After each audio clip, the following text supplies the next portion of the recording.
Ustadz, beberapa hari yang lalu ada pertanyaan dari ikhwah yang belum begitu lama kenal dakwah salaf mengenai dai-dai yang ada di televisi atau dai-dai dari kalangan hizbiyah. Kenapa kita tidak boleh mengambil ilmu dari mereka? Saya tahunya sunnah dari mereka, rojak maksudnya, atau yang lain. Kok dikatakan salah, kok dikatakan sesat atau menyimpang? Di mana letak kesalahannya? Ini nanti ada dua kemungkinan. Imma dia memang orang yang mencintai al-haq, dia kena dikarenakan kejahilannya, dikasih tahu langsung berubah. Atau dikasih tahu tambah parah. Barakallahu fikum.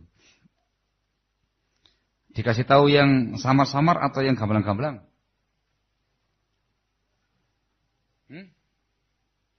Kok diam? Tinggal pilih ya, ikhwan. Mau yang samar-samar atau yang gamblang-gamblang? Kalau menjelaskan kepada seorang talibul ilmi yang mengerti tentang masalah kaidah-kaidah keilmuan, antum sampaikan yang rinci-rinci, yang detail tapi sangat fatal terkait dengan umur manhaj dan segala macamnya. Ketika antum menyampaikan kepada orang-orang yang masih awam atau yang baru kenal, antum kasih yang gamblang-gamblang. Itu caranya para kawan itu. Antum kasih yang rumit-rumit bingung dia. Belum nyantol ilmunya ya. Yang paling gamblang ya yang saya sebutkan tadi. Dai-dai salafi tadi itu ya ikhwan.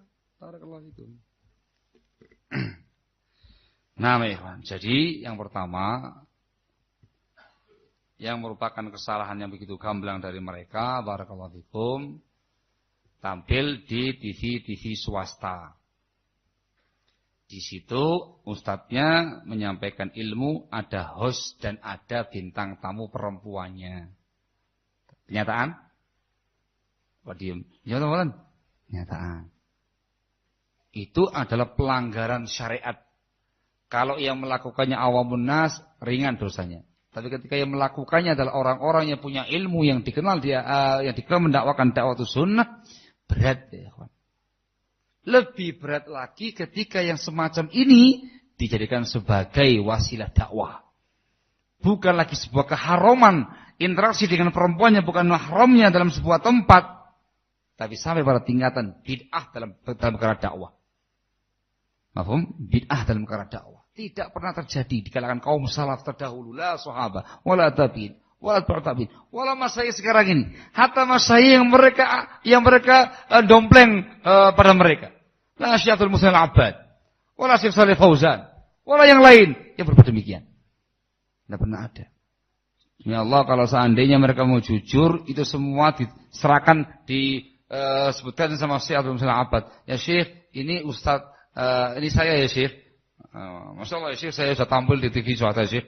Ini saya Syekh, ini hostnya, ini bintang tamunya Syekh. Wah, dibogem tak ya? Tapi mereka adalah makirun, tidak pernah menyampaikan hal ini kepada para masyayikh. Sungguh demi Allah, kalau seandainya mereka melaporkan sama Syekh Sulaiman Ar-Ruhaili. Ya Syekh Sulaiman, ini saya Syekh, gini. Wah, bakal dimbek sama beliau. Paham ya, kawan? Yang satunya lagi masuk di TV swasta, ceramah, backgroundnya layar, yang ada apa begitu, diiringi dengan suara musik. Ada kelas itu. Bukannya ngaku salah, malah membenarkan tindakan dia. Ya formulanya ya sedikit-sedikit ada musik, masih awal lah ada masalah. Astagfirullahaladzim. Ini dakwah. Yang namanya dakwah kepada Allah Azza wa Jalla tidak boleh ada sedikit pun penyimpangan padanya. Ketika antum bermudah-mudah dalam perkara semacam ini, itu merupakan cara dakwanya hizbiyin, bukan salaf. Al-Imam Syafi'i rahimahullahu ta'ala mengingkari yang semacam itu. Saya tinggalkan kota Baghdad. Belum ada yang namanya sama, sekarang nyanyian. Saya ke Mesir. Oh, bukan. Salah bahasa ya, Pak. Saya pergi ke Mesir. Meninggalkan kota Baghdad. Di situ ada ritualnya mereka yang namanya sama. Tidak ada yang melakukannya kecuali zanadiqah. Kaum Sindi. Sama itu nyanyian. Jangan pernah sama mereka ya. Itu kalau disampaikan juga pada para masyayikh yang mereka undang selama ini. Wah, dipengep ya, Pak. Sekarang ini lebih parah lagi keadaannya. Sudah tanpa tabir lagi taklim dengan yang namanya perempuan itu. Dibuka tambah hijab langsung dengan jamaah-jamaah perempuannya itu. Jarang yang menggunakan hijab syar'i. Bedanya apa dengan dai-dai hizbiyin yang ada itu? Yang live di TV swasta apa di mana gitu ya kawan. Ini laki, ini perempuan, ngundang artis dan segala macamnya. Kemudian Allahul musta'an. Itu dilarang keras dalam dakwah salafiyah. Tidak pernah ada di kalangan para ulama salaf. Dan hatta ulama sekarang ini. Hatta ulama yang mereka pegangi selama ini. Yang berbuat demikian. Dan film yang ada yang mengerikan ya ikhwan. Mengerikan. Terlalu banyak yang sampai ke telinga kita orang laporan-laporan terkait dengan mereka ini. Bayangkan. Selesai taklim kemudian keluar. Ustadznya keluar juga ke jamaahnya. Ngobrol sama ustadznya. Ustadz, kemarin saya pas kok nggak dijawab Ustadz. Masya Allah. Masya Allah. Ustadznya keluar, dirubuti banyak orang. Keluar juga para umat-umatnya. Dada, Ustadz. Itu nyata. Yang saya sampaikan itu semuanya nyata. Kita nggak merekayasa. Ada yang mengabadikan dalam kamera HP-nya itu. Yang mengatakan, Ustaz, la haula wala quwwata illa billah.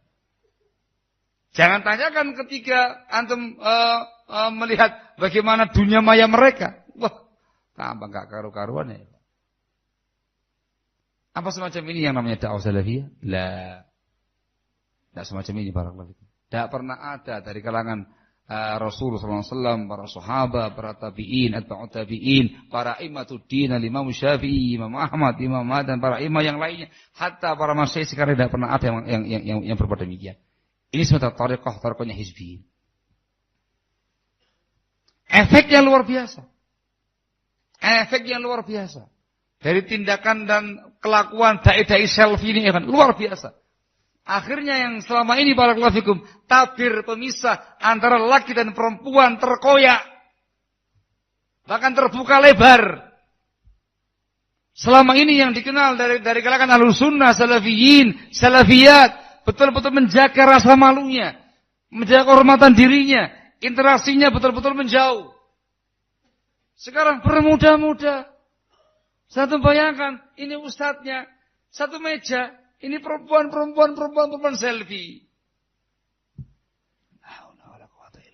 Doktor Bahlul. MA Bahlul. Saya katakan demikian ya, Pak. Ya, sedikit kasar biar tahu bagaimana penyimpangan yang ada. Bahkan saya bisa mengatakan tidak pernah dan belum terjadi pada orang-orang yang bersama dengan mereka dari kalangan dai-dai senior mereka.